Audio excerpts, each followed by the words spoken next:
Hi అండి, అందరికీ నమస్తే. నేను మీ Sujatha. Welcome back to magical hands and garden. ఈరోజు మ్యాజికల్ హ్యాండ్స్ అండ్ గార్డెన్లో మరొక లేటెస్ట్ వీడియోను మీతో షేర్ చేసుకోబోతున్నానండి. హాయ్ అండి, ఈరోజు నేను అమ్మవారికి కలశాన్ని ఎలా అలంకరించుకోవాలో చూపిస్తాను. ఎందుకంటే చాలామంది అమ్మవారు బొమ్మను పెట్టుకుంటారు కదా, అలా ఆనవాయితీ లేనివారు కలశం చెంబును పెట్టుకుంటారు. కలశం చెంబు కూడా చాలా అందంగా అలంకరించుకోవచ్చు.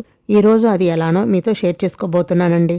చాలా బాగుంటుంది. డెఫినెట్గా శ్రావణ మాసంలో ఒకసారి ఇలా కూడా ట్రై చేయండి. ముందుగా పీఠంను మీకు నచ్చిన విధంగా ఏర్పాటు చేసుకోండి. ఆ తర్వాత ఇట్లాగా గ్లాస్ బౌల్ కానీ, ఇత్తడి కానీ, వెండి కానీ మీ దగ్గర ఏది ఉంటే దాన్ని తీసుకోండి.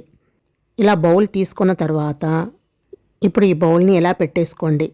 ఇప్పుడు ఈ బౌల్ చుట్టూరు ఇలా డబల్ సైడ్ ప్లాస్టర్ని ఈ బౌల్కు చుట్టూరు ఇలా వీడియోలో చూపించిన విధంగా అంటించేసుకోండి. డబల్ స్టిక్కర్ ప్లాస్టర్ని ఇలా బౌల్ చుట్టూరు అంటించేసుకోండి. ఇలా కొంచెం కొంచెం గ్యాప్గా అంటించుకొని ఇలా తమలపాకులు అన్నీ కూడా ఒకదాని లోపల ఒకటి వచ్చేలాగా అంటించుకోవాలన్నమాట. ఇలా అంటించుకున్నామంటే మీకు ఎన్ని రోజులైనా కానీ ఊడిపోకుండా అది అలానే ఉంటుంది. చూడండి, తమలపాకులు ఒకదాని పక్కన ఒకటి ఇలా నీట్గా అంటించేసేసుకోండి. చూడండి, తమలపాకులు అంటించిన తర్వాత బౌలి ఎంత క్యూట్గా ఎంత అందంగా ఉందో కదా, చాలా బాగుంది కదండి. మొత్తం అంటించేసుకున్న తర్వాత ఇప్పుడు దీని లోపల బియ్యం వేసేసుకోండి. ఇలా బియ్యం వేసిన తర్వాత కలశం చెంబును పెడుతున్నాను. దీంట్లో మీరు ఏమి వేయాలి అనుకుంటున్నారో అవన్నీ వేసేయండి. పసుపు, కుంకుమ, నీళ్లు, అక్షంతలు, పూలు, రూపాయి కాయిన్స్ అన్నీ ఇలా వేసేసి కొబ్బరికాయకు బొట్టు పెట్టి ఈ కొబ్బరికాయను ఈ కలశం చెంబులో ఈ విధంగా పెట్టేసుకోండి. ఇలా పెట్టేసుకోండి.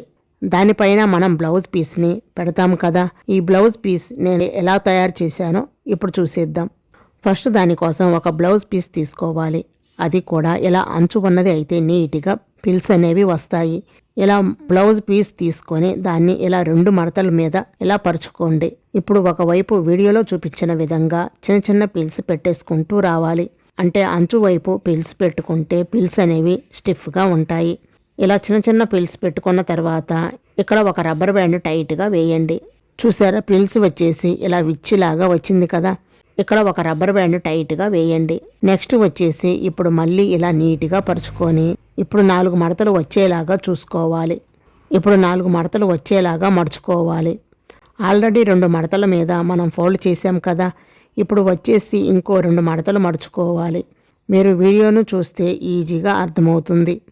ఇప్పుడు ఈ కుచ్చు ఉంది కదా, ఇలా క్రాస్గా మడవండి. ఇలా పైవైపుకి ఒకసారి మడవండి, క్రిందకు ఒకసారి క్రాస్గా మడవండి. మనం కలశానికి పెట్టుకుంటాం కదా జాకెట్ని, అలాగే దీన్ని కూడా ఇలా క్రాస్గా మడుచుకుంటూ రావాలి. లాస్ట్లో ఈ కొస ఉంది కదా, దానిని దీని లోపలికి ఇలా మడవండి. అంతేనండి, అమ్మవారి కలశం క్యాప్ అయితే రెడీ అయిపోయింది. చూశారు కదా ఎంత బాగుందో కదా, డెఫినెట్గా ట్రై చేయండి.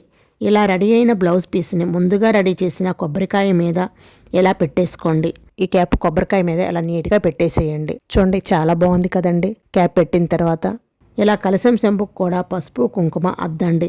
ఈ ప్రాసెస్ ఫస్ట్లోనే చేసేసుకోండి, నేను ఇప్పుడు చూపిస్తున్నాను. నెక్స్ట్ మీరు వేయాలనుకున్న నగలు అమ్మవారికి అలంకరించండి. తర్వాత అమ్మవారికి పూలు అలాగే నగలతో అలంకరించి ఇలాగ పెట్టాను. చూసారా, చూడటానికి కలశం చెంబు అయినా కానీ ఎంత అందంగా ఉందో. చాలా బాగుంది కదండి కలశం చెంబు అయినా. మీకు నచ్చితే ఈ ఐడియా డెఫినెట్గా ఉపయోగపడే వారికి షేర్ చేయండి. మీరు కూడా ఈ శ్రావణ మాసంలో ఒకసారి ఇలా కలశం చెంబును పెట్టండి. అలాగే మన ఛానల్ని ఫస్ట్ టైం చూస్తున్న వారైతే తప్పకుండా సబ్స్క్రైబ్ చేసుకోండి. మరొక లేటెస్ట్ వీడియోతో మళ్ళీ కలుద్దాం. Thank you for watching.